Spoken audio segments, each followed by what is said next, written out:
Salutare tuturor, eu sunt Tipi și astăzi voi face un tutorial cum să filmați pe orice telefon Android.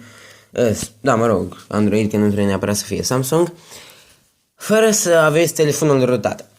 Ei bine, eu de când mi-am rotat telefonul avea o chestie că atunci când aveam mai multe aplicații pornite sau eram într-o aplicație gen YouTube, mesaje sau un joc, dacă mă suna cineva și eu răspundeam, în câteva secunde, 30 de secunde, telefonul se reseta pentru a elibera RAM-ul și nu știu ce. Ei bine, așa că m-am decis să îmi derutez telefonul și am găsit o aplicație pe care o puteți folosi cu care să filmați tot ce jucați pe telefon fără a folosi root. Deci, așa cum știți, eu folosesc aplicația Aptoide pentru că am fost banat pe Google Play și da. Deci veniți pe Aptoide și căutați Mobizen. Zen, parcă așa se numea.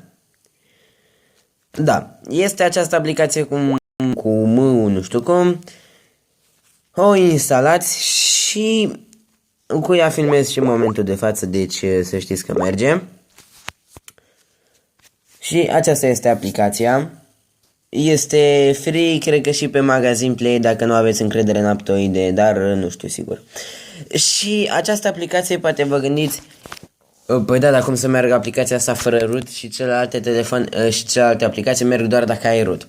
Păi e bine, această aplicație nu are nevoie de root, are nevoie de un singur lucru: să fii conectat la Wi-Fi, pentru că într-un fel sau altul, prin intermediul internetului, îți filmează tot ce joci pe telefon, filmează destul de bine, părerea mea, și nu provoacă lag. Am filmat o dată din greșeală timp de o oră și nu mi se umpluse memoria. În schimb, cu SKR Screen Recorder Pro, cred că filmam doar un sfert de oră și gata, aia era toată memoria.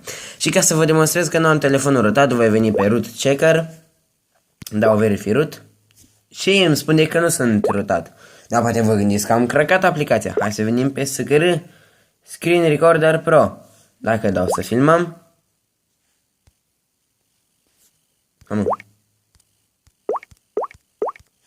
băi, nu merge, nu se poate, cum să nu meargă? Ia, mergi? Nu merge. Da, mă rog, de obicei mi-arăta un mesaj că nu știu ce, nu știu cum. Da, uite. Că, mă rog, aici zice tot felul de chestii cu anonim, că nu știu ce, adică că nu sunt rutat. Uitați din nou mesajul.